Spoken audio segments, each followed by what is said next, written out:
Bismillahirrahmanirrahim. Assalamualaikum warahmatullahi wabarakatuh. Alhamdulillahi ala ihsani wa syukru lahu ala taufiqihi wa amtinani wa asyhadu an la ilaha illallah wahdahu la syarika lahu ta'ziman li sya'nih wa asyhadu anna Muhammadan abduhu wa rasuluhu hada ila ridwanih. Allahumma salli alaihi wa ala alihi wa ashabihi wa ikhwanih. Hadirin dan hadirat yang dirahmati oleh Allah Subhanahu wa taala, pada kesempatan kali ini kita akan bahas surat Al-Ahqaf ayat ke-15 ya, ayat ke-15 yang di mana di sini dalam ayat ini Allah Subhanahu wa taala memerintahkan manusia untuk berbakti kepada kedua orang tuanya, dan juga Allah mengabarkan jika seorang telah mencapai umur 40 tahun agar berdoa dengan doa yang sangat indah yang disebutkan dalam ayat ini. Taib, Allah Subhanahu wa taala berfirman, "Wa wassaynal insana biwalidayhi ihsana." Dan kami telah mewasiatkan atau perintahkan kepada manusia untuk berbakti kepada kedua ayah ibunya. Hamalathu ummuhu kurhan, sungguhnya ibunya telah mengandungnya dengan kepayahan. Kurhan itu artinya tidak suka, artinya payah, kondisi tidak menyenangkan. Wa wada'athu kurhan, dan juga melahirkannya dengan susah payah. Wa hamluhu wa fisaluhu 30 syahra, dan hamilnya, dia mengandung anaknya tersebut, kemudian menyapihnya, yaitu sudah tidak nyusui lagi, 30 syahra, jumlahnya 30 bulan. Hatta idza balagha asyuddahu, ketika sang anak telah mencapai asyuddahu, yaitu telah mencapai dewasa, puncak dari masa muda. Wa balagha arba'ina sanah, dan dia telah mencapai 40 tahun. Qala rabbi auzi'ni an ashkura ni'mataka allati an'amta alayya. Maka dia berdoa, ya Tuhanku, auzi'ni, tunjukkanlah aku, wafiqni au alhimni, berilah ilham kepadaku atau berilah taufik kepadaku agar aku bisa mensyukuri nikmat-Mu yang Engkau berikan kepadaku. Wa ala walidayya, demikian juga nikmat yang telah Engkau berikan kepada kedua orang tuaku. Wa an a'mala salihan tardah, dan agar aku bisa mengamalkan amal soleh yang Kau ridhai. Wa aslih li fi dzurriyyati, dan berilah kebaikan kepadaku dengan memberi kebaikan kepada anak cucuku. Inni tubtu ilaika wa inni minal muslimin, sungguhnya aku bertobat kepada Engkau dan aku termasuk orang-orang yang berserah diri. Taib, ayat ini dibuka dengan firman-Nya, wa wassaynal insana biwalidayhi ihsana. Sungguh kami telah mewasiatkan kepada manusia untuk berbakti kepada kedua orang tuanya. Al-Imam Ibnu Katsir rahimahullah dalam tafsirnya menyebutkan ayat ini setelah Allah sebutkan tentang ayat-ayat sebelumnya, sebagaimana kita bahas pada pertemuan sebelumnya tentang perintah bertauhid untuk meninggalkan kesyirikan. Ya, surat Al-Ahqaf dari awal sampai ayat 14 ya, semuanya berbicara tentang tauhid dan bantahan terhadap orang-orang musyrik. Dan seperti biasa Allah sering menggandengkan antara tauhid dengan perintah untuk tauhid dan perintah untuk berbakti kepada kedua orang tua dalam banyak ayat. Ya. Seperti firman Allah Subhanahu wa taala, "Wa qada rabbuka alla ta'budu illa iyyahu wa bil walidaini ihsana." Ya. Allah telah memerintahkan agar kalian tidak beribadah kecuali kepada-Aku, wabil walidaini ihsana, dan berbaktilah kepada kedua orang tua dengan sebakti-baktinya. Demikian juga firman Allah, anishkurli wali walidayka ilayal masir, bersyukurlah kepada-Aku, itu tauhid. Ya, kemudian wali walidayka, dan berterima kasihlah kepada kedua orang tuamu. Ya, Allah perintahkan untuk bertauhid, kemudian untuk berbakti kepada kedua orang tua. Kenapa digandengkan keduanya antara perintah bertauhid dan berbakti kepada orang tua? Karena kita tahu hak Allah yang teragung yang harus ditunaikan oleh seorang hamba adalah hak tauhid. Hak tauhid dan meninggalkan kesyirikan. Dan hak manusia yang paling utama untuk ditunaikan adalah hak kedua orang tua. Oleh karenanya Allah menggandengkan antara perintah bertauhid dengan perintah untuk berbakti kepada kedua orang tua. Dan ini juga dalil bahwasanya semakin orang bertauhid, semakin mengagungkan Allah, seharusnya semakin berbakti kepada kedua orang tua. Maka bisa dijadikan barometer bagaimana pengagungan seorang terhadap Allah, ketauhidan seorang terhadap Allah dengan bagaimana baktinya kepada kedua orang tuanya. Kalau Allah menggandengkan antara perintah tauhid dengan perintah berbakti kepada kedua orang tua. Dan ini juga dalil bahwasanya namanya Islam yang sempurna adalah menjalankan atau memenuhi dua hak, hak Allah Subhanahu wa taala dan hak para hamba. Tidak benar seorang hanya memperhatikan hubungannya dengan Allah Subhanahu wa taala sementara hubungannya dengan sama manusia tidak dia pedulikan. Ya, ini adalah kesalahan fatal ya. Karena seorang mukmin yang sempurna dia menunaikan hak Tuhannya dan dia juga menunaikan hak-hak manusia yang ada di sekitarnya. Maka jangan sampai seorang hanya belajar agama tapi tidak dia terapkan dalam kehidupan sehari-harinya, tidak diaplikasikan terhadap ketika berinteraksi dengan orang-orang di sekitarnya. Dan di antara orang yang paling utama untuk ditunaikan haknya adalah kedua orang tua. Di sini Allah berfirman, "Wa wassaynal insana", kami wasiatkan kepada manusia. Dan wasiat maksudnya adalah perintah yang penuh dengan perhatian, ya. Tidak sekedar Allah katakan kami perintahkan, tapi Allah mengatakan kami wasiatkan. Wasiat itu perintah khusus, perintah spesial agar diperhatikan. Biwalidai al-insan, kami wasiatkan manusia, itu kami perintahkan manusia untuk apa?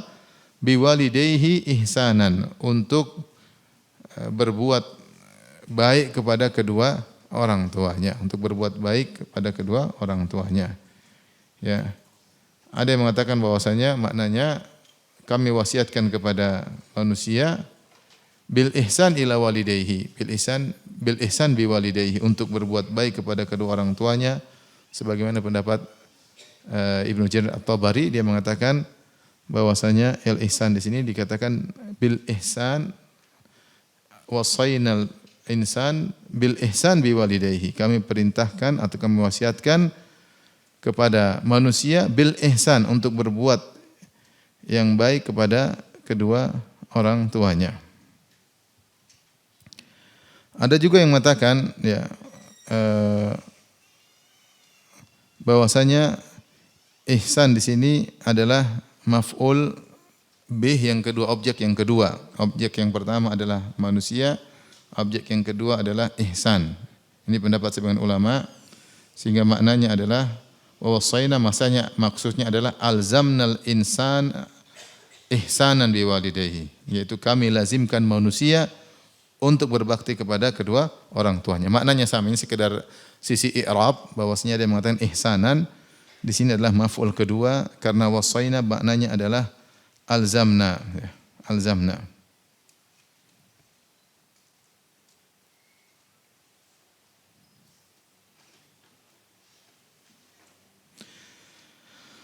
Ada yang mengatakan bahwasanya ihsanan di sini secara i'rab adalah dia adalah masdar mansub bi fi'lin maqdur, ya, atau bi fi'lin muqaddar. Maknanya wasainahu an yuhsina ilaihima ihsanan. Jadi ihsanan di sini adalah maf'ul yang dia jadi maf'ul karena ada fi'il yang muqaddar. Ini yang mengerti bahasa Arab. Maknanya wasainal insana an yuhsina biwalidayhi ihsana. Kami wasiatkan kepada manusia, di sini ada fi'il kata kerja yang disembunyikan, maknanya an yuhsina, agar dia berbuat baik kepada kedua orang tuanya, ihsanan. Sehingga ihsanan di sini maknanya maf'ul mutlak. Dalam bahasa Arab maf'ul mutlak. Dan maf'ul mutlak dalam bahasa Arab maknanya adalah untuk penekanan, ya, penekanan. Seperti kalau saya mengatakan darabtuhu darban, darabtuhu saya pukul dia, darban dengan pukulan sekencang-kencangnya. Sebenarnya saya mengatakan darabtuhu, saya telah memukulnya, sudah selesai. Tapi ketika saya bilang darban, saya menggunakan masdar darban, sehingga maknanya saya telah memukulnya dengan sekeras-kerasnya. Sama dengan ayat ini ketika ditakdirkan oleh sebagian ulama, maknanya an yuhsina biwalidayhi ihsanan, maknanya Allah wasiatkan kepada hamba untuk berbakti kepada kedua orang tuanya sebakti-baktinya, bukan cuma sekedar berbuat baik. Mungkin kalau kepada selain orang tua kita berbuat baik sekedarnya. Sekedarnya, semampunya, sebisanya, sesempatnya. Itu kalau kepada selain kedua orang tua, sekedarnya, sebisanya, sesempatnya. Tapi kalau untuk kedua orang tua tidak boleh. Karena Allah mengatakan dalam ayat ini sebagaimana ditakdirkan atau di dalam i'rab, an yuhsina biwalidayhi ihsana, yaitu untuk berbakti kepada kedua orang tuanya dengan sebakti-baktinya. Dengan sebakti-baktinya. Maka seorang ketika ingin berbakti kepada orang tua, dia berbakti secara maksimal karena pahala berbakti kepada orang tua juga pahalanya maksimal. Tidak sama dengan pahala ibadah-ibadah yang lain. Di antara bukti pahalanya sangat maksimal, dia digandengkan dengan perintah bertauhid, digandengkan dengan perintah bertauhid. Maka jika seorang dalam hidupnya bertauhid kepada Allah dan berbakti kepada orang tuanya, maka dia beruntung. Dia seorang hamba yang beruntung. Dia telah mengumpulkan dua pahala yang sangat besar. Pahala terkait dengan Allah Subhanahu wa taala, tauhidnya kepada Allah, dan pahala terkait dengan berbakti kepada kedua orang tuanya. Maka seorang yang cerdas tentunya dia mengetahui skala prioritas dalam beramal. Yang masih punya orang tua hendaknya memanfaatkan hal ini untuk bertauhid kepada Allah dengan tauhid yang terbaik dan untuk berbakti kepada kedua orang tuanya dengan sebakti-baktinya. Karena Allah perintahkan kita untuk berbakti dengan semaksimal mungkin, dengan optimal. Karena ihsanan di sini i'rabnya maf'ul mutlaq, yaitu an yuhsina bil walidaini ihsana. Tapi setelah itu Allah jelaskan kenapa berbakti kepada kedua orang tua. Allah sebutkan di antara sebab, Allah mengatakan hamalathu ummuhu kurhan. Bahwasanya ibunya telah mengandungnya kurhan. Kurhan itu dari karaha, yaitu suatu kebencian. Artinya bukan dia benci anaknya, tapi kondisinya tidak menyenangkan. Tidak ada seorang ibu ketika dia mengandung, tentu dia tidak suka dengan kondisinya, tapi dia sayang sama janinnya. Tapi tidak suka mual-mual, muntah-muntah, mengeluh sama suaminya. Belum lagi kalau ngidam ya, macam-macam ngidamnya lagi. Ya. Jam 12 malam pingin beli nasi goreng. Ya. Iya, ada yang pingin cium bau telek, macam-macam orang. Iya. Sampai cerita yang lucu bilang ada yang pingin suaminya naik di atas lemari, mungkin habis nonton monyet yang lucu-lucu itu mungkin. Jadi pingin suaminya praktekkan naik, ini kejadian ya. Di antara cerita yang paling menarik, saya punya teman, dia istrinya mengandung, dia tidak mau lihat wajah teman saya, subhanallah. Tidak mau lihat, pokoknya dilihat dia enggak mau. Kalau lihat mungkin mau muntah, mau apa enggak tahu ya. Suaminya enggak mau dilihat. Teman saya punya anak udah 5, dia bilang, Firanda waktu saya punya anak pertama 1 ini, hampir saya ceraikan istri saya. Apa-apaan ini? Kalau sudah enggak mau lihat gimana mau disentuh. Jadi dia menderita selama 9 bulan, berbulan-bulan. Jadi ini kejadian subhanallah. Orang macam-macam ya. Macam-macam orang. Ya. Apalagi khurafat, orang-orang tersebar kalau lagi ngidam tidak dipenuhi nanti anaknya ngiler melulu. Aduh, itu lebih buat orang lebih menderita lagi. Sampai ada kawan dia naik bis sama istrinya, tahu-tahu istrinya bilang, "Abi, saya ingin makan rujak." Kata teman saya, "Tenang, nanti Abi belikan." Kata dia, "Enggak, rujak yang dimakan sama ibu itu." Akhirnya teman saya datang ke ibu tersebut. "Afwan Bu, mukaddimah intinya minta rujaknya." Akhirnya alhamdulillah dikasih. Ya, namanya suami sayang sama apa? Istri. Jadi sebenarnya kalau istri mengandung kemudian dia ngidam, yang susah juga suaminya ya. Jadi kata Allah, hamalathu ummuhu kurhan. Ibunya mengandungnya dalam kondisi kurhan, itu dalam kondisi yang dia tidak suka. Karena karha itu sesuatu yang tidak dia sukai. Perut besar, berat, pinggang sakit-sakit. Sebagian ibu sampai sesak apa? Nafas. Betul atau tidak? Ya, antum semua, ibu-ibu semua sudah tahu, apa juga sudah tahu karena sudah punya istri ya. Kemudian juga kadang sampai diimpus ya, karena makan muntah seperti itu. Jadi kondisi yang tidak menyenangkan ya. Kemudian wa wada'athu kurhan. Demikian juga ini kondisi kedua yang tidak menyenangkan ketika melahirkan. Melahirkan juga sakit ya. Seorang ibu bertarung antara hidup dan mati ketika melahirkan anaknya ya. Pembukaan pertama, pembukaan kedua, tekanan sakit luar biasa, terkadang macet mau keluar, harus pakai alat lah, harus di inilah, kadang air ketubannya sudah keluar terlebih dahulu. Penderitaan yang berlanjut-lanjut ya. Ada sebagian wanita melahirkan kayak BAB aja, plong lepas, ada yang begitu. Tapi ada yang susah, ada yang susah. Usahakan akhirnya harus dioperasi, habis operasi, pasca operasi juga sakit luar biasa ya.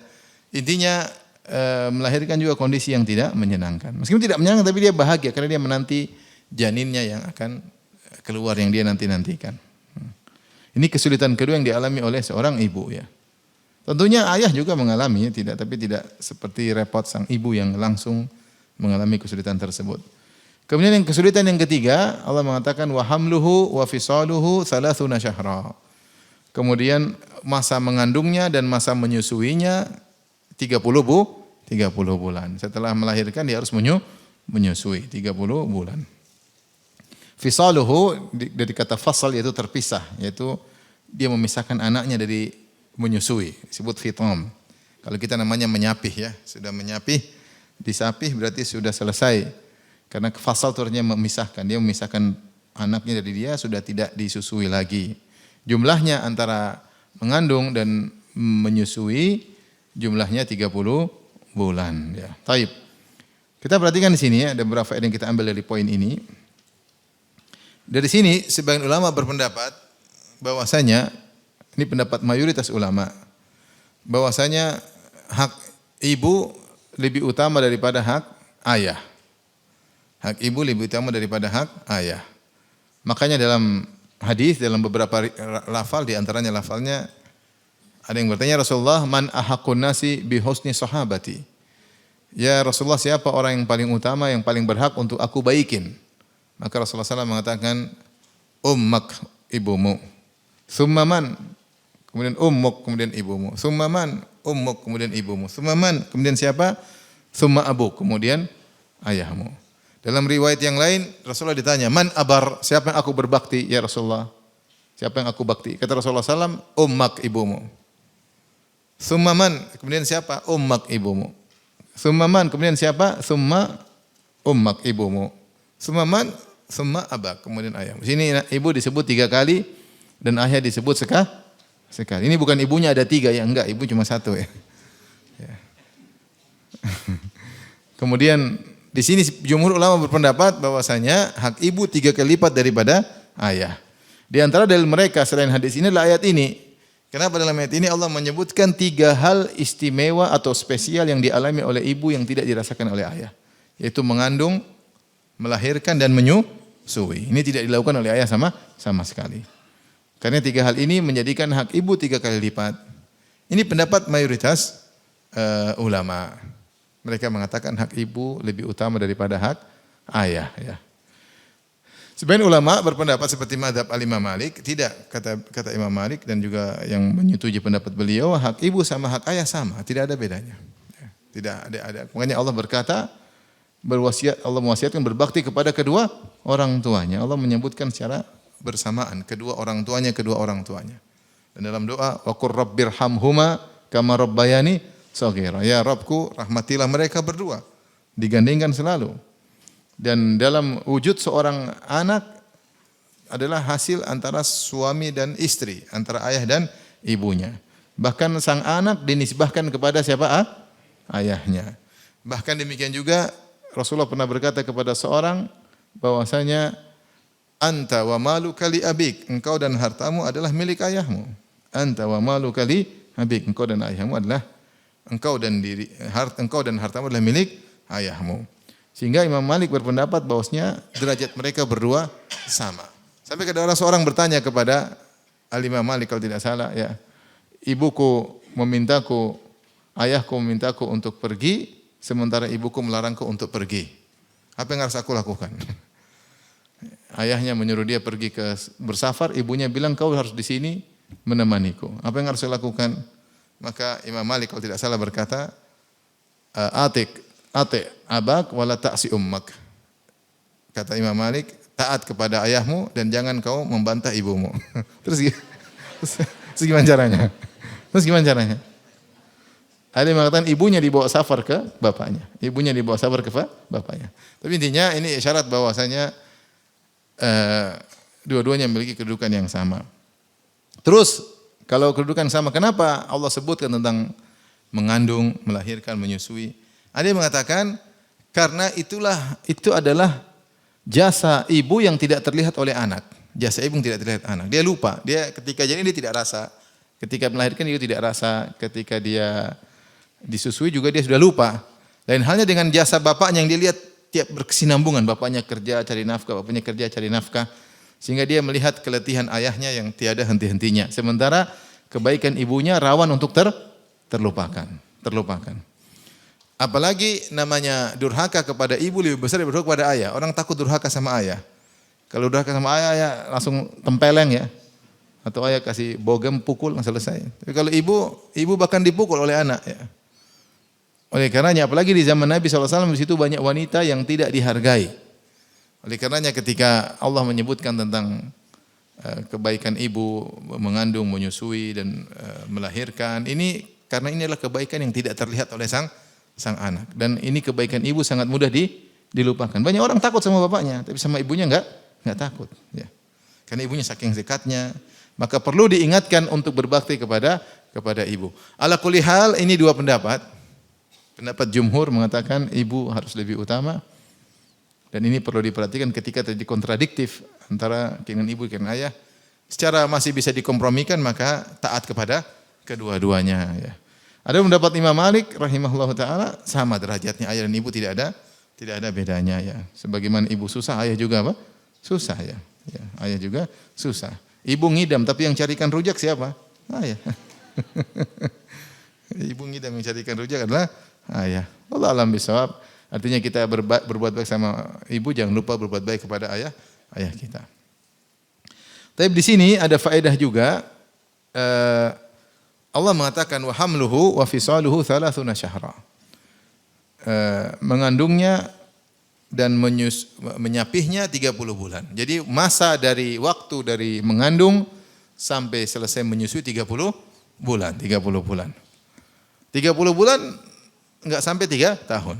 2 tahun berapa? 2 tahun 6 bulan. 2 tahun 14 bulan. 30 bulan berarti tinggal 6 bulan. Berarti 2,5 tahun. Benar atau tidak? 2 tahun kan 24 bulan. Atau beda kalau di sini jumlahnya. 1 tahun 12 bulan. 2 tahun 24 bulan. 6 bulan berarti setengah tahun. Maka sebagian ulama berpendapat bahwasanya ketika kita tahu bahwasanya dalam ayat yang lain Allah mengatakan wal walidatu yurdi'na auladahunna haulaini kamilaini liman arada ayyutimar radha'ah. Kata Allah Subhanahu wa taala dalam surat Al-Baqarah, para ibu yang menyusui anak-anaknya dan hendak menyempurnakan maka menyempurnakan susuan 2 tahun. Susuan sempurna berapa tahun? 2 tahun. Baik, 2 tahun. 2 tahun berapa bulan? 24 bulan. Jadi susuan yang maksimal berapa bulan? 24 bulan. Berarti minimal kandungan 6 bulan. Minimal kandungan berapa? 6 bulan. Minimal kandungan 6 bulan. Karena Allah mengatakan kandungan dan susuan 30 bulan. Kalau kita ambil susuan sempurna 24 bulan berarti sisa 6 bulan. Berarti kandungan minimal berapa? 6 bulan. 6 bulan. Kalau ada yang bayi lahir dalam kondisi normal kurang dari 6 bulan masalah ya. Masalah. Masalah bapaknya siapa? Pernah kejadian disebutkan oleh Ibnu Katsir rahimahullah, kejadian yang menyedihkan dan tragis tapi pelajaran ya. Kejadian di zaman Utsman bin Affan radhiyallahu anhu, ada seorang lelaki menikah dengan imra'ah Juhainiyah dari kabilah Juhaniyah. Maka menikah dengan wanita tersebut, kemudian wanita tersebut mengandung. Terus ketika kandungannya benar-benar umur 6 bulan dia melahirkan. Maka suaminya curiga. Dia bilang, gimana bisa lahir 6 bulan? Tidak mungkin. Namanya bayi apa? Bukan sakit ya, maksudnya lahir apa? Wajar. Lahir wajar, maksudnya lengkap tubuhnya. bukan cacat, enggak lengkap tubuhnya, tapi usia berapa? 6 bulan. Kita biasanya prematur biasanya bulan 7 bulan. Ya. Ini 6 bulan sudah lahir. Maka dia lapor kepada Utsman bin Affan, dia menuduh istrinya berzina. Maka istrinya bilang, dia tidak berzina, tapi terbukti kenapa dia bisa melahirkan sebelum waktunya. Berarti dia telah digauli sebelum menikah dengan lelaki tersebut. Akhirnya dihadirkanlah wanita tersebut, kemudian diperintahkan untuk dirajam. Kemudian ketika mau dirajam, kabar ini dengar oleh Ali bin Abi Thalib radhiyallahu anhu. Maka Ali datang kepada Utsman. Ali bilang, "Ali, ada apa? Ini mau dirajam. Kenapa dia melahirkan waktu hamilnya cuma 6 bulan?" Maka Ali sebutkan ayat ini, "Bukankah kau tahu dalam Al-Qur'an ada ayat, wa hamluhu wa fisaluhu 30 syahran." Bahwasanya mengandungnya dan menyusuinya 30 bulan. Berarti minimal kandungan berapa? 6 bulan. Oh iya, kata Utsman. Suruh berhenti. Sudah terlanjur dirajam. Qadarullah. Suaminya, anaknya lahir. Suaminya kaget, kemudian dilihat anaknya, subhanallah, ternyata mirip dia. Qadarullah. Ini kejadian, Allah alam tentang sanadnya, tapi disebut Ibnu Katsir dalam apa? Tafsirnya. Sehingga para ulama mengatakan bayi paling tidak kalau lahir dalam kondisi normal, paling tidak usianya berapa bulan? 6 bulan. 6 bulan. Ini pendapat fuqaha ya. Baik.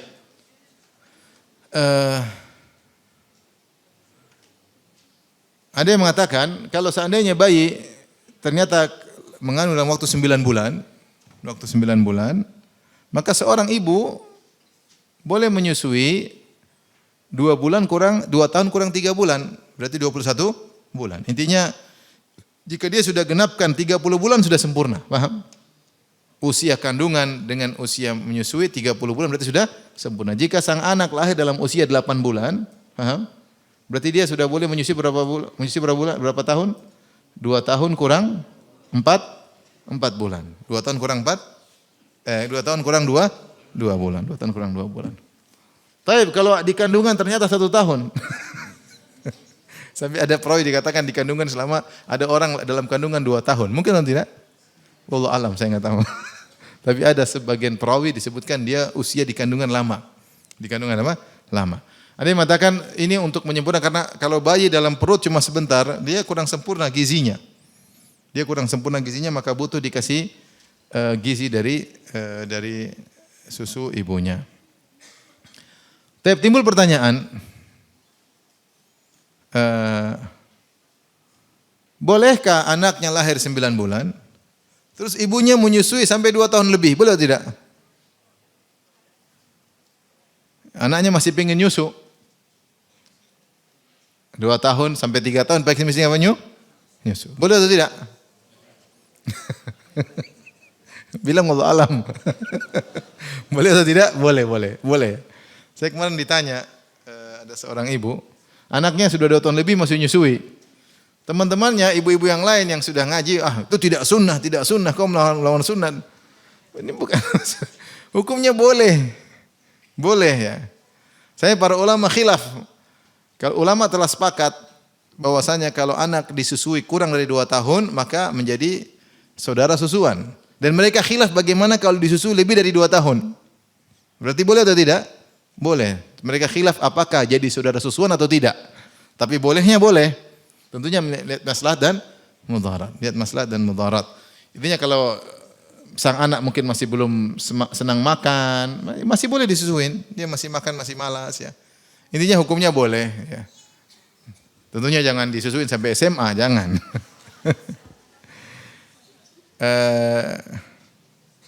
Ya karena tentunya buruk bagi sang anak juga dan buruk bagi sang ibu, sudah terlalu besar. Tapi kalau sampai 3 tahun, 4 tahun boleh-boleh aja, enggak ada masalah ya. Yang penting baik untuk dia secara medis baik, oke. Tapi tidak haram. Tidak haram. Ya ini Allah sedang menjelaskan tentang yang baik adalah menyusui sampai 2 tahun. Bukan berarti kalau menyusui lebih 2 tahun berarti maksiat menyelisih sunnah, enggak ada masalah. Baik. Kemudian Allah berfirman, hatta idza balagha asyuddahu. Sehingga sang anak yang diperintahkan untuk berbakti kepada kedua orang tua yang telah dikandungi oleh ibunya, disusui oleh ibunya, sampai ketika dia telah mencapai masa asyud. Asyud itu ada yang mengatakan dari syiddah, ada yang mengatakan dari syad. Intinya maknanya telah mencapai puncak dari masa remajanya, masa mudanya. Yaitu marhalatus syabab, masa muda di puncak-puncaknya. Berapa asyud itu berapa tahun? Ada khilaf di kalangan para ahli tafsir. Ada yang mengatakan 18. Sudah di puncak-puncak dewasa sampai 40. Ada yang mengatakan 33. Asyud itu 33. Terus dia sudah di puncak dewasa, puncak remaja, terus berjalan berkembang sampai top-topnya umur 40. Makanya Allah mengatakan wa balagha arba'ina sanah. Ketika dia sudah mencapai masa puncak masa mudanya 33 tahun, wa balagha arba'ina sanah, dan dia telah mencapai puncak dari masa mudanya itu umur 40 tahun. Berarti kalau 40 tahun ke atas sudah mencapai masa muda telah lewat. Masa muda telah lewat. Maka dia berdoa, Rabbi auzi'ni, ya Allah ilhamkanlah kepada aku, angkat aku bisa mensyukuri nikmat-Mu yang Kau berikan kepada aku dan juga kepada kedua orang tua dengan doa yang dibaca. Tapi kenapa Allah sebutkan ketika usia 40 dia perlu berdoa dengan doa ini? Apa doanya? Rabbi auzi'ni an ashkura ni'mataka allati an'amta alayya wa ala walidayya wa an a'mala salihan tardah wa aslih li fi dzurriyyati inni tubtu ilaika wa inni minal muslimin. Ini hendaknya doa dibaca sering oleh orang yang telah melewati usia 40 tahun. Rabbi auzi'ni, yaitu ya Allah berilah taufik kepadaku, atau alhimni, ilhamkanlah aku, atau wafiqni, berilah petunjuk kepada aku untuk apa? An ashkura ni'mataka allati an'amta alayya, agar aku lebih banyak bersyukur atas nikmat yang Kau berikan kepada aku. Wa ala walidayya, dan untuk bersyukur kepada kedua orang tuaku, ya. Ya, agar atas nikmat yang Kau berikan kepada kedua orang tuaku. Wa na'mala salihan tarda, agar aku bisa beramal saleh yang Kau ridai. Wa aslih li fi dzurriyyati, dan perbaikilah anak keturunanku, dan seterusnya. Ada yang mengatakan, kenapa usia 40 dia perlu doa dengan doa ini? Sebelumnya dia disuruh untuk terus berbakti.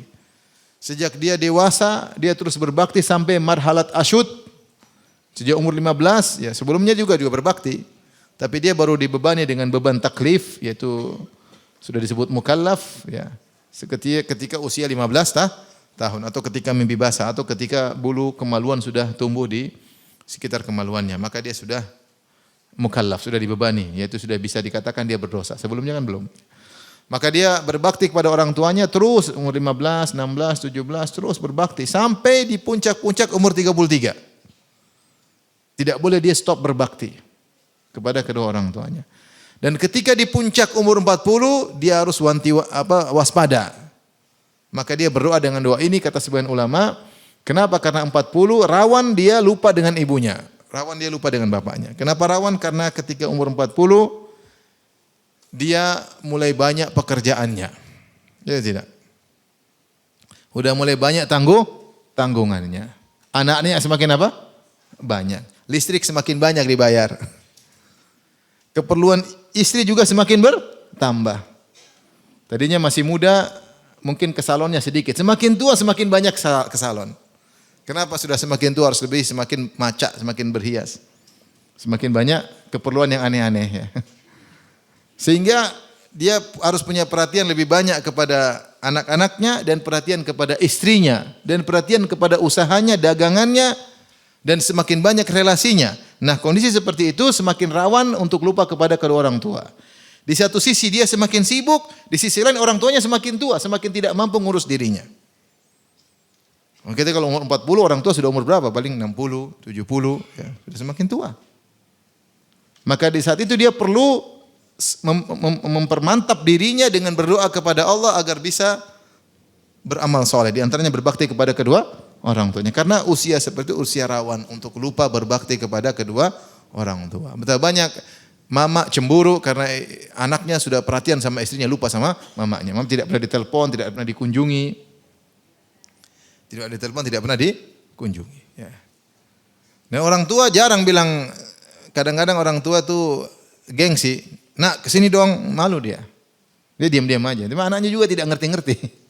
Tidak datang-datang. Dia bilang, kunjungi mama dong. Dia gengsi. Dia malu. Dia malu untuk mengatakan kunjungi mama. Sehingga dia lupa. Oleh karenanya, kalau kita berbakti kepada orang tua ketika dia masih mampu untuk menjalankan aktivitas sendiri, itu pahalanya sudah besar, apalagi ketika dia di masa jompo. Semisal ayat ini seperti dalam surat Al-Isra. Allah berfirman, "Wa qadha rabbuka alla ta'budu illa iyyahu wa bil walidaini ihsana. Imma yablughanna indakal kibara ahaduhuma aw kilahuma, fala taqul lahumu uffin wa la tanharhuma wa qul lahumu qawlan karima." Allah sebutkan dalam surat Al-Isra, imma yablughanna indakal kibar, jika jika orang tuamu telah mencapai masa jompo, salah satunya atau keduanya, maka jangan katakan jangan katakan ah. Kenapa? Karena orang tua ketika sudah mencapai masa jompo, rawan suka marah-marah, suka sensi, ya. Kebutuhannya banyak, lupa bilang terima kasih sama anak, ngomel melulu, ya. Sebagian ibu-ibu gibah melulu. Makanya hati-hati, ya. Tapi justru berbakti kepada kedua orang tua ketika sudah mencapai masa jompo dan mereka tidak mampu, pahalanya semakin apa? Besar. Ini perlu kita camkan yang masih punya orang tua. Intinya kita ketika usia 40 ke atas rawan untuk lupa kepada kedua orang tua. Dan saya katakan di antara orang yang cerdas yang masih memiliki orang tua, hendaknya dia mengenali keperluan orang tuanya sebelum orang tuanya meminta. Kalau dia mampu, ya. Jangan sampai orang tuanya minta kepada dia. Dia cerdas, dia kenali apa keperluan bapaknya, apa keperluan ibunya. Dan dia tidak usah tawar-tawar, ayah mau begini enggak, bu mau begini enggak, usah tawar-tawar, langsung aja kasih. Ya. Kalau ibunya enggak mau kan enggak perlu. Ya.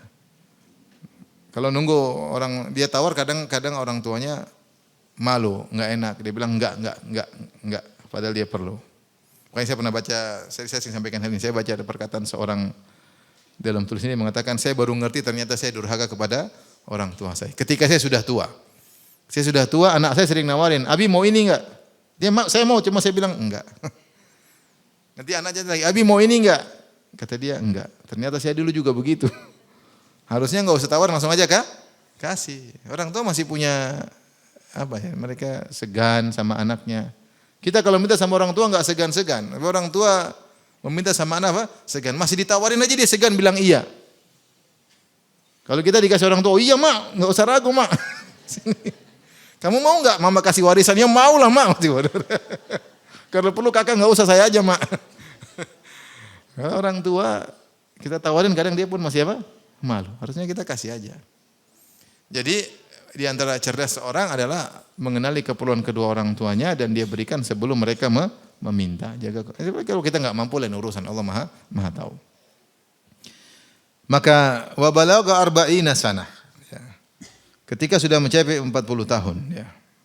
Maka dia berdoa dengan doa tersebut, ya. Dan juga ada yang mengatakan 40 tahun sudah waktunya seorang sadar, ya.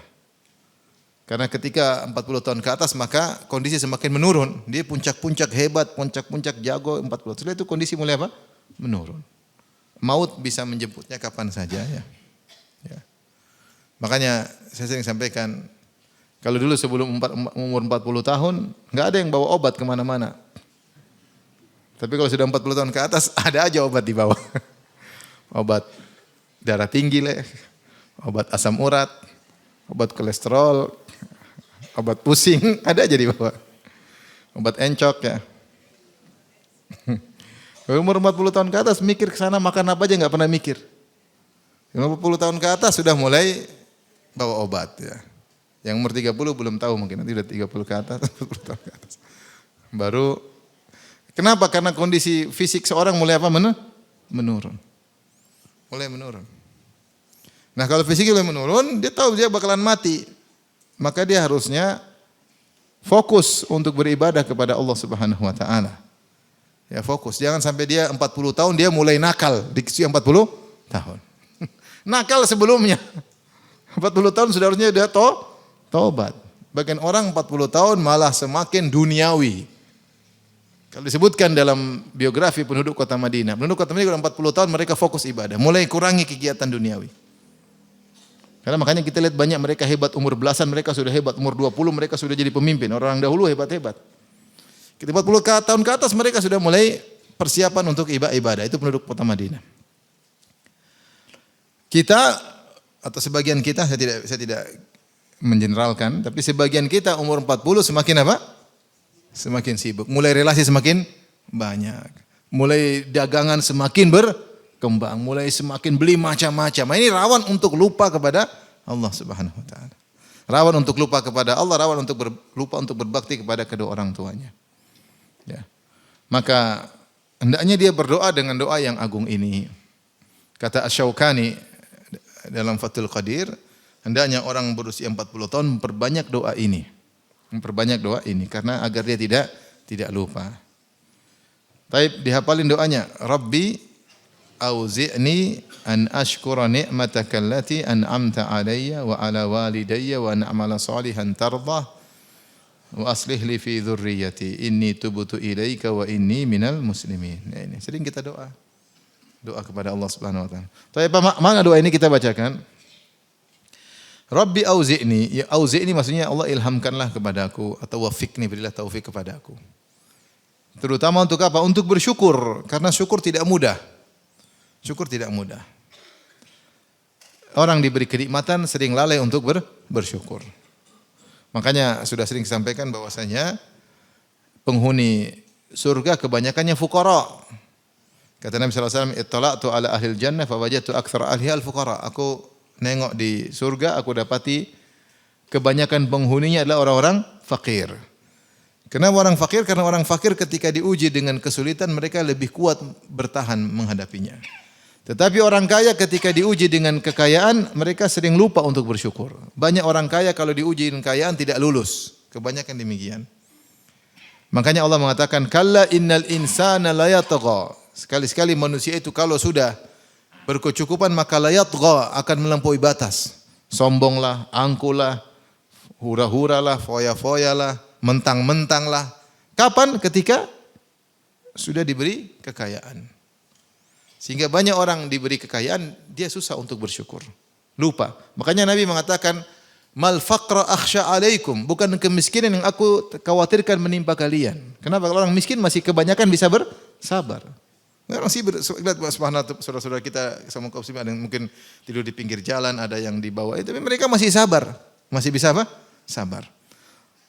Masih bisa bersabar. Tapi kalau diuji dengan kekayaan susah untuk bersabar. Mentang-mentang apalagi sekarang ada pamer beli mobil baru, pamer makan makanan enak, pamer jalan-jalan ke luar negeri, pamer jalan-jalan ke Bekasi, pamer jalan-jalan ke Jakarta. Jadi orang suka nunjukin. Zaman sekarang ya, banyak orang suka nunjukin. Sehingga susah untuk menjaga diri. Ya. Makanya Rasulullah mengatakan, mal faqra akhsha alaikum. Bukan kemiskinan aku khawatir kepada kalian. Walakin akhsha alaikum an tubsata alaikumud dunya. Tapi aku khawatirkan kepada kalian dibukakan dunia bagi kalian. Fatanafasuha kama tanafasuha. Maka kalian akan berlomba-lomba untuk mengejarnya sebagaimana umat-umat sebelum kalian berlomba-lombanya. Kata Nabi, walakin akhsha alaikum an tubsata alaikumud dunya kama busitat ala man kana qablakum. Aku khawatir dibukakan dunia bagi kalian sebagaimana dibukakan bagi orang-orang sebelum kalian. Fatanafasuha, kalian berlomba-lomba mengejarnya sebagaimana mereka berlomba-lomba telah mengejarnya. Fatuhlikukum, maka dunia akan binasakan kalian kama ahlakatum, sebagaimana mereka juga telah dibinasakan oleh dunia. Maka umur 40, biasanya orang mulai jaya-jayanya, mulai banyak relasi. Ini rawan untuk dia lupa bersyukur kepada Allah Subhanahu wa taala. Maka perlu untuk berdoa kepada Allah agar bisa bersyukur. Dan Nabi mengajarkan di antara doanya apa? Allahumma ja'alni laka syakaran. Ya Allah, jadikanlah aku orang yang pandai bersyukur. Di antaranya Allahumma inni ala dzikrika wa syukrika wa husni ibadatik. Ya Allah, bantulah aku agar bisa mensyukurimu. Ya. Ya.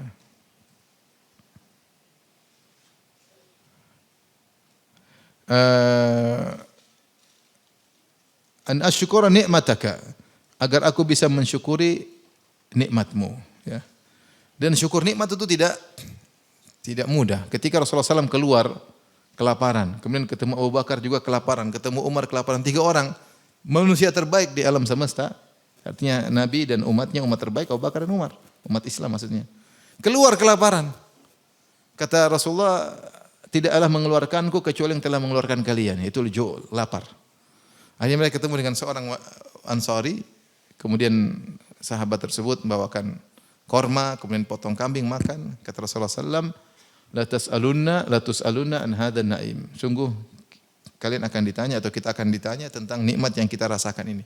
Nikmat apa? Makan korma, makan apa? Kambing. Padahal nikmat tersebut mereka makan dalam kondisi sangat apa? Lapar. Kedua, nikmat tersebut makanan halal. Makan halal. Itu pun akan ditanya bagaimana mensyukurinya, bagaimana mensyukurinya. Ini keperluan kebutuhan primer saja untuk makan, itu pun ada konsekuensi harus mensyukurinya. Gimana lagi kebutuhan yang bukan primer? Bagian lagi bukan kebutuhan yang sekunder, bahkan kebutuhan tersier, bahkan kebutuhan yang berlebihan. Bagaimana kita punya harta, kita belikan rumah semewah-mewahnya, belikan mobil semewah-mewahnya, belikan tas semahal-mahalnya, belikan baju semahal-mahalnya, semua harus ada tanggung jawabnya, konsekuensi untuk mensyukurinya. Makanya dapati para salaf dahulu mereka menikmati dunia tidak banyak-banyak karena di antaranya takut bagaimana bisa mensyukurinya. Saya bisa bersyukur enggak? Daripada enggak bisa mending saya sedekahkan. Sebagian salaf seperti itu. Karena khawatir tidak bisa mensyukuri nikmat tersebut. Intinya untuk bersyukur kita butuh pertolongan dari Allah. Kalau enggak kita enggak bisa bersyukur. Kalau kita enggak bisa bersyukur. Makanya Nabi Ibrahim alaihissalam, Nabi Nuh alaihissalam Allah sifati innahu kana 'abdan syakura. Sungguhnya Nabi Nuh adalah hamba yang pandai bersyukur. Kalau kita baca buku tafsir, Nabi Ibrahim mensyukuri, memuji Allah dalam segala hal. Kalau dia makan, dia bilang segala puji bagi Allah. Yang seandainya Allah tidak kasih makan, saya mungkin lapar. Dia benar-benar menghargai setiap nikmat yang Allah berikan. Kalau dia minum, dia bilang segala puji bagi Allah. Kalau Allah tidak kasih minum, saya kehausan. Dia pakai pakaian, dia bilang segala puji bagi Allah. Kalau Allah tidak kasih pakaian, mungkin saya tidak bisa berpakaian. Kalau dia buang hajat, dia bilang alhamdulillah bagi Allah segala puji yang telah mengeluarkan kotoran dari perut. Kalau tidak, aku akan sakit. Senantiasa mensyukuri nikmat Allah Subhanahu wa taala. An ashkura ni'mataka allati an'amta alayya. Agar aku pandai mensyukuri nikmat yang Engkau berikan kepadaku. Nikmatak dalam bahasa ini adalah al-mufrad al-mudhaf. Nikmat Engkau maksudnya mencakup segala nikmatmu. Ya Allah, bantulah aku untuk bisa mensyukuri segala nikmat yang Kau berikan kepadaku. Bukan kita hanya bersyukur pada Allah kalau dapat nikmat besar baru kita bersyukur. Naik pangkat baru bersyukur. Dagangan laris baru bersyukur. Nikmat terlalu banyak. Nikmat terlalu banyak. Makanya di antara sifat Nabi Ibrahim, tadi kita sebut Nabi Nuh mensyukuri segala nikmat-nikmat kecil. Ini juga dilakukan Nabi Ibrahim alaihissalam. Allah mengatakan tentang Ibrahim, inna Ibrahima kana ummatan qanitan lillah hanifan wa lam yakun minal musyrikin syakiran li an'umih. Syakiran li an'umih dalam di akhir surat An-Nahl. Kata Allah Subhanahu wa taala, Ibrahim itu sifatnya syakiran, senantiasa bersyukur li an'umih atas nikmat-nikmat yang meskipun sederhana. Ya. Karena an'um wazannya af'ul jam'ul qillah, yaitu menunjukkan sedikit, nikmat yang sedikit pun dia syukuri meskipun sedikit. Dan Nabi mengajarkan kepada kita untuk mensyukuri nikmat di antaranya bukan nikmat sedikit, nikmat besar cuma kita sering lupa. Nikmat bagaimana kita punya sendi-sendi 360 sendi yang nyaman tiap hari. Nabi suruh untuk salat 2 rakaat duha. Seorang bangun tidur semua sendinya nyaman, paham? Itu nikmat, bukan nikmat sederhana, itu nikmat besar. Cuma kita sering lupa karena dianggap biasa. Dianggap biasa. Coba kalau sudah kena asam urat, waduh, sudah enggak enak. Coba kalau sudah saraf kejepit, waduh, repot. Kalau salah urat, waduh, repot. Tapi kalau uratnya konslet, waduh. Oleh karenanya, ini nikmat tapi kita enggak rasakan seakan-akan padahal nikmat besar. Banyak orang yang susah. Jadi tahu ada orang kaya raya. Luar biasa. Tapi saraf kejepit susah kemana-mana. Waduh kaya raya. Miliarder duitnya banyak banget. Tapi saraf kejepit. Sakit ya, ini orang uji dia. Allah uji dia. Oleh karenanya kita berusaha untuk menikmati segala nikmat yang Allah berikan kepada kita, apapun kita bilang alhamdulillah. Rasulullah bersabda, "Innallaha la yarda 'anil 'abdi", sungguh dalam sahih Muslim, sungguhnya Allah sangat ridha, suka kepada seorang hamba. Idza akalal aklata fayahmadahu 'alaiha. Kalau dia makan satu makanan, dia puji Allah atas makanan tersebut. Wa idza syariba syarbata an yahmadahu 'alaiha. Kalau dia minum satu minuman, dia muji Allah Subhanahu wa taala. Seperti yang tadi Nabi Nuh alaihi salam. Kemudian jadi agar aku bisa mensyukuri segala nikmat. Bukan nikmat besar saja kita syukuri, nikmat kecil pun kita pandai mensyukuri. Sehingga kita menghargai nikmat tersebut. Allati an'amta alayya, nikmat yang kau berikan kepadaku. Wa ala walidayya, dan agar aku juga bisa mensyukuri nikmat yang kau berikan kepada kedua orang tuaku. Kenapa dia mengatakan, ya Allah ilhamkanlah aku agar aku bisa mensyukuri nikmat yang kau berikan kepada kedua orang tuaku. Kenapa? Karena nikmat yang Allah berikan kepada kedua orang tua kita juga merasakan. Seandainya dulu orang tua miskin, kita mungkin kurus kerempeng. Seandainya dulu orang tua mungkin nakal, mungkin juga ikut apa? Nakal. Tetapi ketika orang tua alhamdulillah diberi kecukupan, kita juga alhamdulillah berkecukupan. Ketika Allah memberi nikmat kepada orang tua, perhatian sama kita, kita diperhatikan oleh kedua orang tua. Betapa banyak anak soleh karena orang tuanya soleh, banyak sekali. Banyak sekali. Betapa banyak anak berhasil karena orang tuanya perhatian. Tidak tanggung-tanggung untuk ngurusin orang tua, untuk ngurusin anak.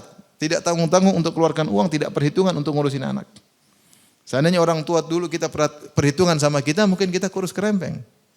Miskin, bahlul, lengkap. Kalau mau sekolah, jangan sekolah mahal. Udah kamu, abi aja yang ngajarin. Enggak mau disekolahin, kenapa? Mahal. Mau minum susu ini kemana? Udah teh aja, teh, enggak usah minum susu. Jadi kurus kerempeng. Sekolah tinggi enggak boleh. Ya. Sebagian orang orang tua jual sawah, jual ini, ngutang sana, ngutang sini untuk anak-anak.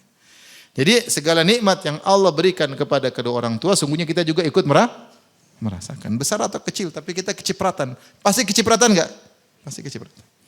Oleh karenanya, subhanallah, kita tidak hanya bersyukur atas nikmat yang Allah berikan kepada diri kita, juga kita bersyukur atas nikmat yang mungkin kita lupakan.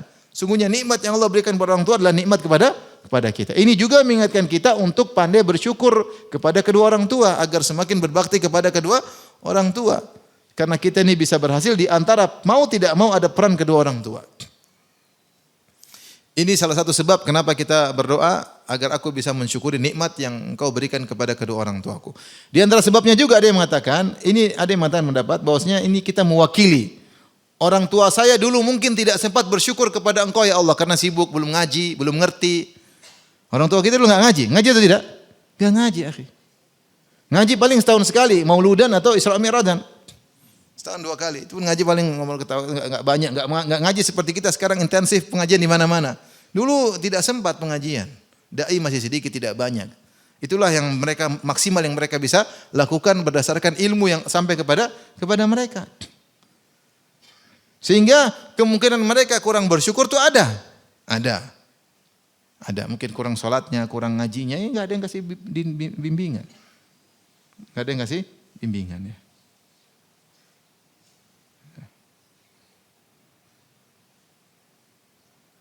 Oleh karenanya, ketika kita meminta kepada Allah agar kita bisa mensyukuri nikmat kedua orang tua, maksudnya apa? Maksudnya Allah kalau mereka dulu kurang bisa mensyukuri, saya mewakili. Itu pendapat sebenarnya ahli tafsir. Ini di antara amal di mana sang anak mewakili kedua orang tuanya. Mewakili kedua orang tuanya bersyukur. Subhanallah. Mewakili kedua orangnya untuk apa? Bersyukur. Nah ini kita hadirkan subhanallah orang tua kita mungkin dulu sibuk cari uang untuk kita sehingga sholat mungkin bolong-bolong atau mungkin sholatnya tidak sempurna. Ya, ibu kita pun demikian mungkin karena jarang pengajian akhirnya tingkah lakunya tidak sebagaimana wanita-wanita soleha karena mereka tidak ada yang bimbing dulu. Sehingga mungkin syukur mereka kepada Allah kurang, maka kita sebagai anak kita mewakili mereka berdua ya. Di antara ibadah yang bisa diwakilkan, anak mewakili ibadah orang tua ya. Ada beberapa ibadah yang anak bisa mewakili jika orang tuanya sudah tidak mampu apalagi sudah tiada ya. Seperti apa? Seperti ini bersyukur. Di antaranya juga kalau meninggal belum sempat puasa dipuasakan oleh walinya. Man mata wa alaihi siyam sama anhu waliyuhu. Siapa yang meninggal masih punya utang puasa maka walinya yang berpuasa. Tanya anaknya bisa berpuasa mengqadha utang puasa orang tuanya. Yang jika orang tuanya sudah tidak ada, dia bisa mengajikan dan mengumrahkan. Di antaranya dia bisa bersedekah atas nama kedua orang tuanya, banyak dia bisa lakukan. Baik. Di antaranya bakti, dia berbakti kepada, berbuat baik kepada teman-teman orang tuanya. Di antaranya dia berbuat baik kepada kerabat orang tuanya. Seakan-akan dia mewakili apa orang tuanya. Wa an a'mala salihan tardha. Kemudian berdoa lagi, ya Allah, ilhamkanlah kepada aku agar aku bisa melakukan amal saleh yang kau ridhai. Amal saleh yang kau ridhai. Di sini ada dua hal yang perlu kita perhatikan. Yang pertama di sini menggunakan salihan, sini nakirah. Salihan. Dan sebagian dalam ilmu tafsir, terkadang satu kata dikatakan nakirah dengan tanwin, maknanya adalah litafkhim atau litakthir. Terkadang maknanya litafkhim atau litakthir, yaitu ya Allah, anugerahkanlah kepada aku agar aku bisa beramal soleh yang baik, soleh yang banyak. Jadi soleh di sini bisa maknanya makna soleh yang litafkhim, makna amal soleh yang bagus, yang bagus, yang koridai, atau yang banyak, yang banyak. Jadi tankir litafkhim atau litakthir. Ini seperti misal, jadi ini banyak dalam Al-Quran, dalam hadis juga. Seperti Rasulullah SAW bersabda, man yuridillahu bihi khairan yufaqihu fid din. Siapa yang Allah menghendaki khairan, khairan di sini tanwin, maksudnya kebaikan yang spesial. Yaitu anugerahkanlah kepada aku harus bisa beramal soleh yang luar biasa atau amal soleh yang banyak, bukan sekedar tapi bikin amal soleh yang banyak. Kemudian yang kedua dia mengatakan solihan di sini maksudnya amal soleh yang tidak disebut ma'rifah tapi tankir, yaitu ya Allah berikanlah aku, anugerahkanlah aku untuk bisa beramal soleh yang aku tahu bagaimanapun aku beramal soleh tidak akan bisa aku lakukan dengan yang semestinya. Karena amal solehku pasti tidak setara atau tidak bisa diajukan kepada Engkau yang Maha Agung, ya, yang Maha Agung. Artinya di sini ada tawadhu. Apapun amal soleh yang aku lakukan tidak akan bisa sebanding dengan keagunganmu, enggak bisa. Harusnya kalau hamba beribadah kepadamu harusnya lebih daripada itu, tapi aku tidak mampu, kemampuanku cuma segini. Di sini yang kedua, Allah mengatakan doanya tardah yang kau ridhai. Ingat, amal soleh tidak semua diridhai oleh Allah Subhanahu wa taala. Tardah ini sifat dari salihan. Salihan tardah. Yaitu dia mengatakan, ya Allah anugerahkan kepada aku agar aku bisa beramal soleh yang kau ridhai. Karena banyak amal dianggap amal soleh ternyata tidak diridhai. Misalnya riya, amal soleh tapi riya. Misalnya amal soleh tapi ternyata bid'ah, bukan amal soleh. Atau amal soleh yang akhirnya dibatalkan, sudah sedekah kemudian dia alman wal adha, dia ungkit-ungkit akhirnya sedekahnya hilang. Maka kita minta amal soleh yang diridhai oleh Allah, bukan sekedar amal soleh. Bukan sekedar amal soleh. Kemudian wa aslih li fi dzurriyyati. Wa aslih li fi dzurriyyati. Perbaikilah untukku pada keturunanku. Yaitu bukan cuma aku saja ya Allah yang kau perbaiki, anak keturunanku. Dzurriyyah mencakup anak-anak dan cucu-cucu. Kenapa? Kata para ulama, karena ketika anak cucu baik, kita yang dapat manfaat. Anak cucu baik dapat manfaat, kita yang pertama dapat manfaat. Anak cucu baik pahala ngalir sama kita, apalagi kita yang bimbing mereka. Anak cucu baik, mereka mendoakan kita. Anak cucu baik, jadi ingat, bukan cuma anak saja yang antum konsentrasi, cucu juga. Ya. Bukan cuma anak saja yang konsentrasi, cucu. Kalau punya cucu perhatikan, rawat dia baik-baik, arahkan dia baik-baik. Terkadang cucu enggak mau dengar sama ibunya, mungkin dengar sama neneknya. Ya. Karena ibunya pelit mungkin. Ibunya ngomel mulu, kalau nenek enggak, ya saatnya. Jadi bukan cuma anak saya kita perhatikan. Saya sering sampaikan, saya punya kawan, dia anaknya kayaknya udah anak saya susah, Ustaz. Anak saya sudah terlanjur, dulu saya belum ngaji, saya sudah ngaji, dia sudah terlanjur apa? Nakal. Dia punya anak enggak? Punya. Itu cucumu juga itu anakmu, perhatian sama anakmu. Iya, perhatian. Anak mungkin kurang bisa digarap, cucu digarap. Cucu digarap ya. Kalau bisa dua-duanya lebih baik. Oleh karenanya yang membuat kita baik ya bukan cuma anak kita saja, tapi cucu kita juga itu adalah aset buat kita. Paham? Aset buat kita. Makanya yang punya anak, kalau bisa punya anak banyak, anak bagus. Yang bisa punya cucu banyak juga bagus. Saya punya kawan, Masya Allah. Berapa bersaudara? Kalau nggak salah 21 bersaudara. Itu pun laki-laki saja. Belum perempuannya, Masya Allah. Ada kemarin kawan, saya ketemu Ustadz, berapa Ustadz anak? 24, Allahu Akbar. Kebanyakan Ustadz. 24 kebanyakan. Ya saya nggak usah bicara panjang, ibu udah ngerti lah. Anak banyak sekali. Kalau soleh semua, Masya Allah. Kemarin saya buka puasa, Ramadan kemarin. Puasa di Madinah, kawan samping saya, Masya Allah anaknya. Istrinya 4 anaknya. Baca Quran semua. Masya Allah luar biasa. Udah jangan macam-macam, sekedar cerita. Tapi intinya kebaikan anak-anak dan cucu itu kebaikan apa? Kita. Ini doa luar biasa. Jangan kita lupakan. Di sini disebutkan dia minta 3 hal. Pertama dia untuk mensyukuri, yang kedua untuk beramal soleh, yang ketiga untuk anak dan keturunannya. Ada yang mengatakan, seperti Ar-Razi mengatakan bahwasanya karena yang paling bahagia ketika seorang ibadah hati. Syukur itu ibadah hati luar biasa. Kapan dia pandai bersyukur dia akan bahagia. Kapan dia tidak bersyukur kebahagiaan lepas darinya. Kemudian di antara kebahagiaan berikutnya kebahagiaan anggota tubuh ketika dia beramal soleh. Kebahagiaan berikutnya ketika yang di luar dari tubuhnya itu anak dan keturunannya. Jadi ada tingkatan. Yang pertama kenikmatan ibadah hati dengan bersyukur. Dan ada pada dirinya. Kedua kenikmatan amal soleh. Dia sholat, dia baca Quran itu tubuhnya. Itu juga dia bersyukur dan itu kebahagiaan dia. Kebahagiaan selanjutnya yang di luar dari badannya. Itu anak dan cucunya. Jadi berkumpullah 3 kebahagiaan. Kebahagiaan batin, kebahagiaan fisik, kebahagiaan yang di sekitarnya. Ya.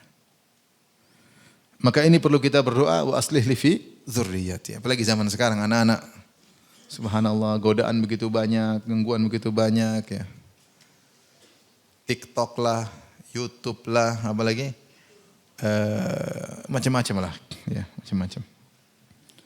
Kemudian inni tubtu ilaika wa inni minal muslimin. Sungguhnya aku bertobat kepada Engkau ya Allah dan aku termasuk orang menyerahkan diri. Inni tubtu ilaik. Di antara adab dalam berdoa adalah istighfar. Kadang doa kita tidak dikabulkan karena kita tidak merasa bersalah. Yang menghalangi doa dikabulkan di antaranya adalah dosa. Makanya banyak dalil bagaimana doa digandingkan dengan bertobat. Contoh seperti Nabi Yunus alaihissalam. Kata dia, la ilaha illa anta subhanaka inni kuntu minadz zalimin. Ya Allah, tidak ada yang berhak disembah kecuali Engkau. Maha suci Engkau, itu keluarkanlah aku dari perut ikan paus ini. Inni kuntu minadz zalimin. Aku termasuk orang yang bersalah. Nabi Sulaiman alaihissalam ketika berdoa dia bertobat dulu. Rabbi ghufirli. Ya Allah ampunilah aku. Wa habli mulkan la yanbaghi li ahadin min ba'di innaka antal wahhab.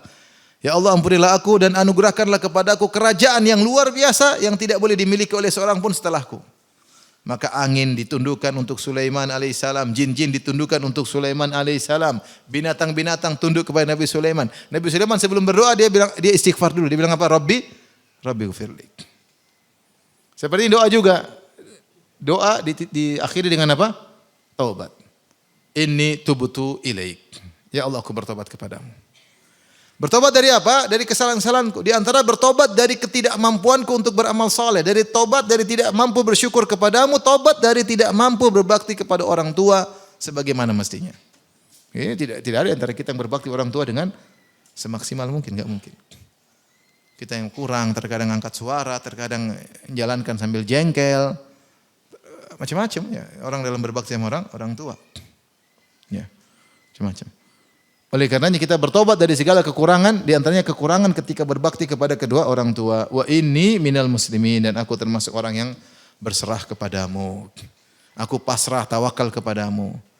Artinya kalau Allah tidak beri ilhamkan kepada kita untuk melakukan ini semua, kita enggak bakalan bisa. Kalau Allah tidak ilhamkan kita untuk berbakti sama orang tua, untuk bersedekah, untuk beramal soleh, kita enggak bakalan bisa. Baik, jadi saya ulangi, kita hafal doa ini.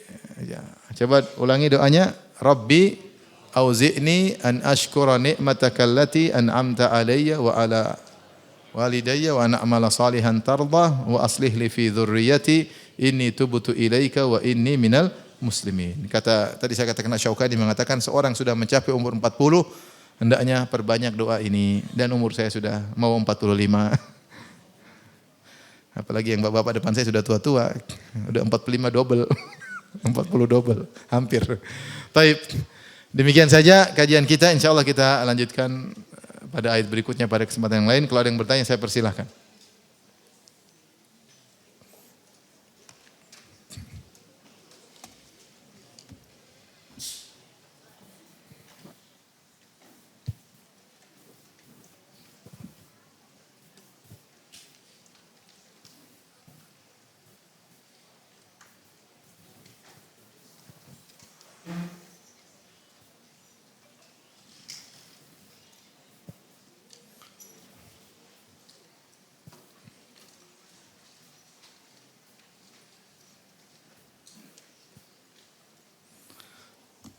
Ada yang bertanya?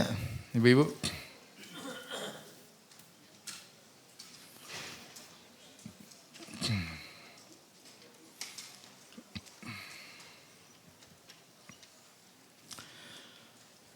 Ustadz, saya punya teman dan teman saya alhamdulillah sudah kenal sunnah dan ada kajian rutin juga. Nah, kemarin teman saya posting video Ustadz yang menyebarkan bid'ah. Lalu saya nasihati dia kalau mau ambil ilmu kepada Ustadz sunnah saja. Ternyata dia bilang jangan merasa paling sunnah. Bagaimana? Nah, kita sampaikan aja kalau memang perlu dikasih tahu ini hati-hati ini ada kalau kita harus punya ilmu kalau pun nasihati, enggak boleh asal bilang enggak boleh. Ini ada kesalahannya di sini. Nasihati aja. Tugas kita cuma nasihati, ya. Kita bukan merasa paling sunnah enggak, tapi kita berusaha berbicara dengan dalil ya. Mungkin seorang bisa benar, kita juga bisa salah. Cuma kalau masalah ada dalilnya enggak? Dalilnya enggak, menyelisih sunnah enggak? Kalau enggak ada ya kita enggak bisa lakukan. Ya. Saya contohkan seperti masalah tahlilan. Tahlilan makan hari pertama, yang kematian kasih makan hari kedua sampai hari ke-7 belum hari ke-40. Sunnahnya apa? Sunnahnya kita kasih makan sama orang yang terkena musibah. Bukan orang terkena musibah suruh kasih makan sama orang. Namanya walimah itu pada kasih makan-makan biasanya acara senang-senang, orang senang makanya dia bikin undang orang untuk makan. Namanya walimah kematian ini baru ada. Namanya walimah semua naik pangkat walimah pindah rumah walimah khitanan walimah pernikahan. Namanya senang-senang kasih makan orang. Mungkin orang kena musibah malah kasih makan orang lain. Sunnahnya bertentangan. Makanya 4 mazhab semuanya melarang tahlil. Di antara yang keras adalah mazhab Syafi'i. Ketika dia bilang kita enggak bisa karena sunnahnya sebaliknya. Sunnahnya kita bantu orang tersebut kasih apa? Makanan. Bukan kita suruh dia bikin makanan ngumpulin orang, kasihan. Setelah kena musibah, warisan belum dibagi sudah. Siapin makanan, artinya ngutang sana, ngutang sini. Akhirnya sesuatu yang tidak ada di zaman Nabi sekarang jadi wajib. Zaman Nabi enggak ada loh. Zaman Nabi, zaman sahabat, zaman tabi'in, zaman tabi'ut tabi'in, 4 imam madzhab tidak pernah. Sekarang jadi wajib, kok bisa? Apa perkataan kita di depan Allah kalau ditanya gimana kau mewajibkan sesuatu yang aku tidak wajibkan? Susah kita mau jawab. Ya. Tidak wajib, kemudian sekarang jadi apa? Wajib. Nah, kita jelasin aja secara logika. Hidayah tidak usah ribut-ribut, sampaikan aja. Dan kalau nggak terima ya sudah. Apa? Tetap jadi kawan maksudnya, sahabat. Cuma jangan ikutin yang kalau salah.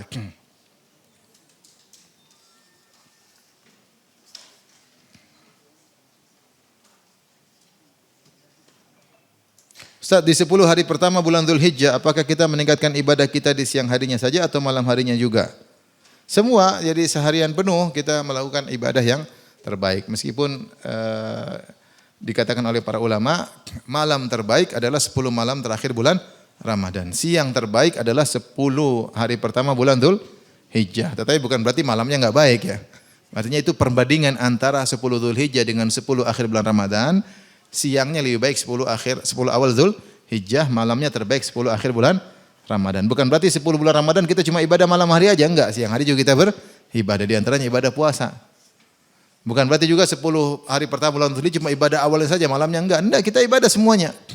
Cuma kenapa dikatakan 10 terbaik siang hari adalah 10 awal bulan Dzulhijjah? Di situ ada haji, ada yaumun nahar, ya, dan macam-macam. Ada hari Arafah, sehingga yang terbaik. Lakukan ibadah siang dan malamnya.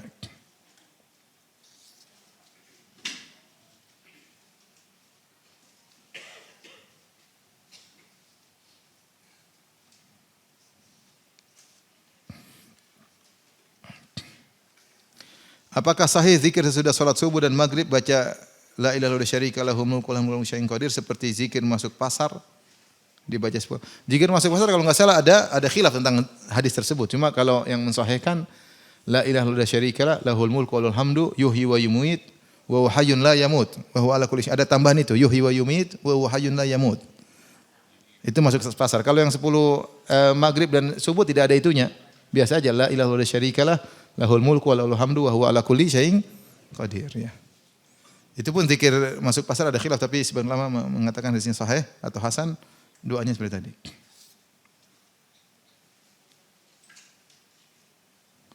Bagi yang haji tamattu apakah tetap berkorban selain menyembelih haji sebagai dam?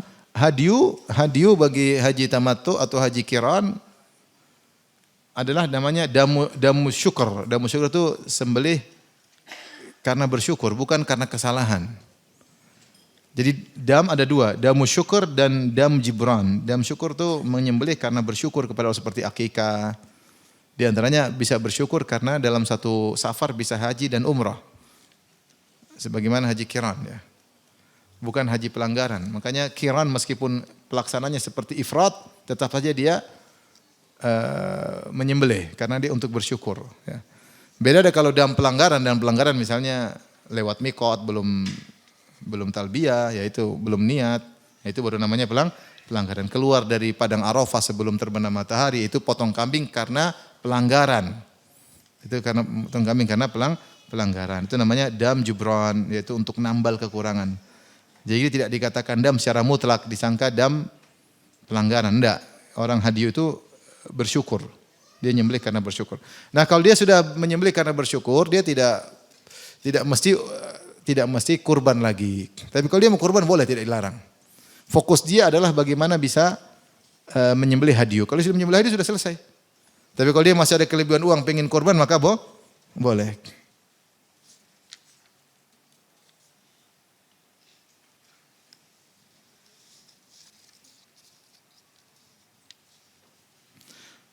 InsyaAllah Ustaz saya akan menikah. Adakah nasihat khusus untuk yang akan menikah?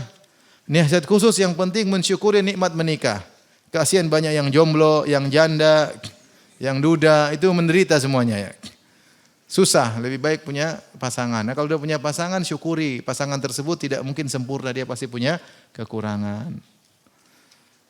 Berusaha yang kedua, berusaha mengenali apa yang disukai oleh pasangan dan apa yang tidak disukai. Barometernya dia, bukan kita.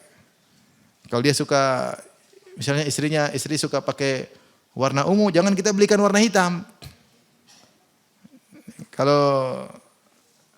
Atau misalnya suami, kan kita wanita pengen lihat suami. Kalau suami pengen kita warna hitam, jangan kita pakai baju warna ungu. Ya, seperti itu.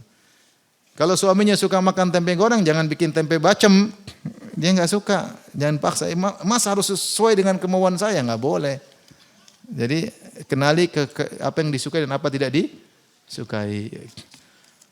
Banyak berdoa kepada Allah dan bangun rumah tangga dengan ibadah. Ajak sholat malam, ajak puasa sunnah bareng-bareng. Situlah kelanggengan rumah tangga. Ajak puasa sunnah, sahur bareng, buka bareng, ajak sholat malam, zikir pagi petang saling mengingatkan. InsyaAllah Allah jaga.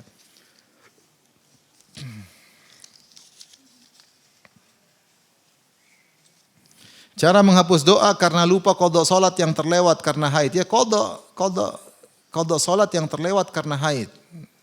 Kalau orang haid kan tidak harus qadha. Yang diqadha puasa, bukan salat. Saya enggak tahu pertanyaannya apa ini. Ustaz, ibu saya bawel. Ini juga yang nanya mungkin bawel juga. Enggak bercanda. Saya paham kita kadang sebagai anak harus turunin ego mendengarkan, tapi kalau keseringan nada rada jengkel juga Ustaz. Gimana biar kita enggak kelihatan banget jengkelnya? Anggap ibu sakit. Kalau kita anggap ibu orang depan kita sakit, kita kan ngerti kan?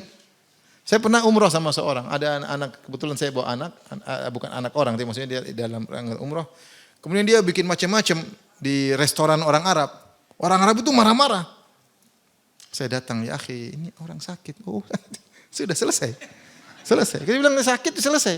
Jadi ngerti ini anak lagi tidak normal kan. Mau ngapain gimana tidak normal mau diapain. Seperti anak bayi kan kita memaklumi kan karena kita tahu dia masih apa? Kecil. Nah, kalau orang tua kita sudah tua punya ya namanya sakit mau diapain. Memang begitu orang tua. Nanti ibu juga tua mudah-mudahan tidak begitu. Orang tua sabar, kita juga dulu bawel ibu kita sabar kok.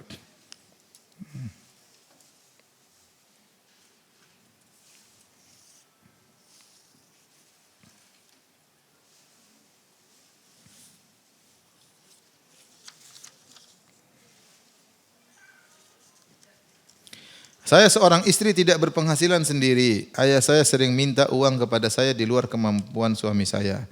Sebaiknya saya harus bagaimana Ustaz agar tidak durhaka kepada ayah saya. Bilang saya tidak mampu.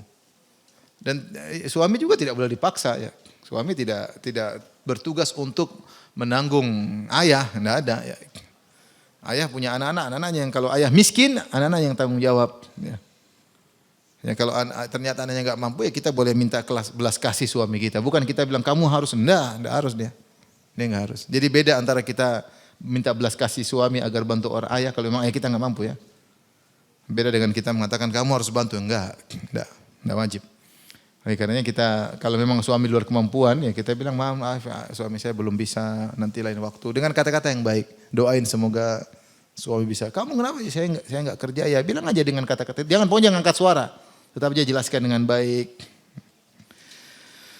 Menyambung ibadah yang diwakilkan orang, apakah badal umrah bisa dilakukan? Bisa. Syaratnya yang dibadalin, yang membadalkan sudah yang dibadal maksudnya dihajikan, diumrahkan sudah tidak mampu lagi. Mungkin sudah meninggal dunia atau sudah tua tidak mampu lagi naik pesawat. Kalau sudah meninggal dunia boleh dibadalin atau sudah masih hidup tapi tidak mampu lagi naik pesawat atau tidak mampu menjalankan aktivitas umrah maka boleh diumrahkan. Yang mengumrahkan sudah haji atau yang mengumrahkan sudah pernah umrah. Yang jelas cari yang amanah, bukan masalah sertifikat, cari yang amanah. Sertifikat bohong-bohongan banyak sekali.